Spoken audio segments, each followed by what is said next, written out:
Assalamualaikum warahmatullahi wabarakatuh. Alhamdulillah wa syukurillah, la hawla wa la quwata illa billah. Wassalatu wassalamu ala man la nabiyya ba'dah, habibina wa syafi'ina wa qurrati a'yunina Muhammadin wa ala alihi wa sahbihi wa man walah, amma ba'd. Para ulama, para habaib rahimakumullah, izinkan saya untuk membaca nasihat ulama untuk umat Islam dengan judul Selamatkan Indonesia. Bismillahirrahmanirrahim. Nasihat ulama untuk umat Islam, selamatkan Indonesia, dengan memperhatikan hal-hal berikut. 1. Bahwa ulama adalah hamba Allah yang paling takut kepada Allah Subhanahu wa ta'ala, sesuai dengan firman-Nya, A'udzu billahi minasyaitonir rajim, innama yakhsyallaha min ibadihil ulama'u. Sesungguhnya yang takut kepada Allah di antara hamba-hambanya hanyalah ulama. Quran surat Fatir ayat 28. Alhasil, ulama hanya takut kepada Allah Subhanahu wa ta'ala, hanya takut kepada azabnya. Keberanian, ketegasan serta keterus-terangan para ulama dalam menyampaikan al-haq dan menolak al-batil tercatat dengan tinta emas dalam kitab-kitab mu'tabarah tarikhiyah, baik yang kecil maupun yang besar. 2. Bahwa A. Krisis multidimensional yang terus mendera negeri kita semakin hari semakin mengkhawatirkan, dan pemerintah sampai sekarang belum menunjukkan kesungguhan dalam mengikhtiarkan penyelesaiannya. B. Bala yang menimpa Indonesia adalah bala yang menimpa umat Islam, karena Indonesia adalah negeri Islam, penduduk Indonesia mayoritas agama Islam. C. Secara syar'i, krisis multidimensional yang terjadi merupakan kefasatan, dan penyebab fundamental kefasatan tersebut adalah bermaksiat kepada Allah Subhanahu wa ta'ala, dan solusi satu-satunya adalah kembali taat kepada Allah Subhanahu wa ta'ala. 3. Bahwa A. Demokrasi adalah sumber atau masdar semua kefasatan yang terjadi di negeri kita ini, karena dalam demokrasi kedaulatan di tangan rakyat, as-siyadah lisya'bi, bukan di tangan syara.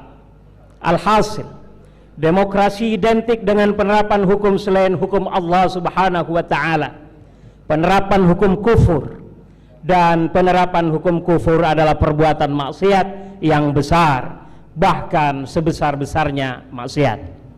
B.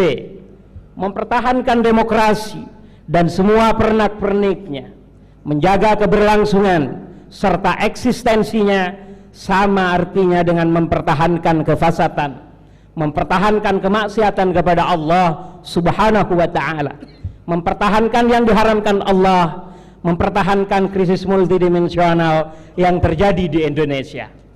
4. Bahwa A.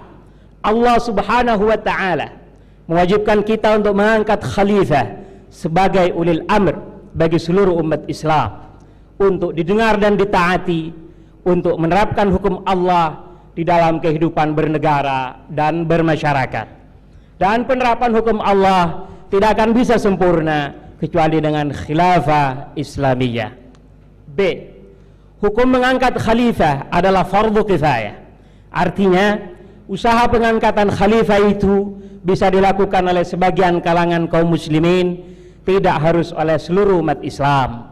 C. Bahwa ulama-ulama kita, ulama ahli sunnah wal jamaah, muttafiqun atau berkonsensus tentang wajibnya mengangkat khalifah, bahkan kewajiban tersebut merupakan kewajiban yang masuk kategori ahammul wajibat, yaitu kewajiban-kewajiban yang paling penting. 5.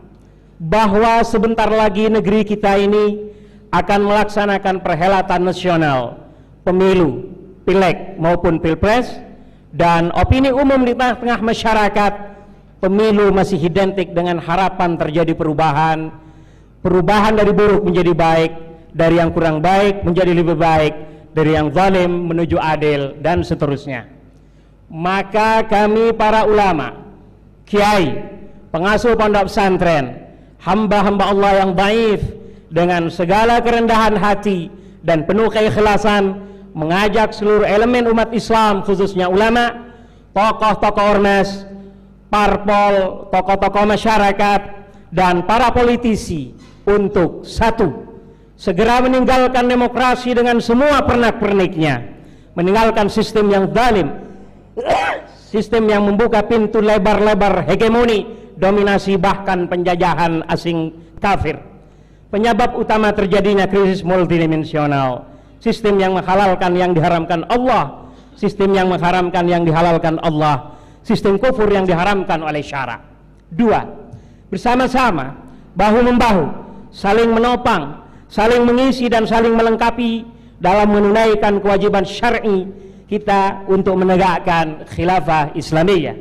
Tiga, menjadikan masa menjelang pemilu sebagai momentum untuk a, bertafakkur, merenungkan apa yang terbaik bagi kita, bagi umat, apa yang seharusnya dilakukan oleh umat Islam agar kehidupan kita berkah, diridhai oleh Allah, dan selamat dunia dan akhirat. B, lahirnya kesadaran bahwa obat yang paling mujarab, obat yang menyembuhkan dengan tuntas krisis multidimensional Indonesia adalah dengan taat kepada Allah Subhanahu wa Ta'ala. Lahirnya kesadaran bahwa penyebab tenggelamnya Indonesia di dalam kubangan krisis multidimensional adalah diterapkannya hukum selain hukum Allah Subhanahu wa Ta'ala, yaitu diterapkannya sistem demokrasi. C, lahirnya kesadaran baru bahwa solusi krisis multidimensional yang dihadapi oleh negeri kita bukan sekedar ganti rezim, tapi ganti sistem dengan tinggalkan sistem demokrasi dan tegakkan khilafah. D, menyelamatkan Indonesia dengan perubahan sistem, bukan hanya perubahan rezim, perubahan dengan meninggalkan sistem demokrasi dan tegakkan khilafah Islamiyah. Surabaya, tanggal 8 Maret 2014. Akhiran, assalamualaikum warahmatullahi wabarakatuh.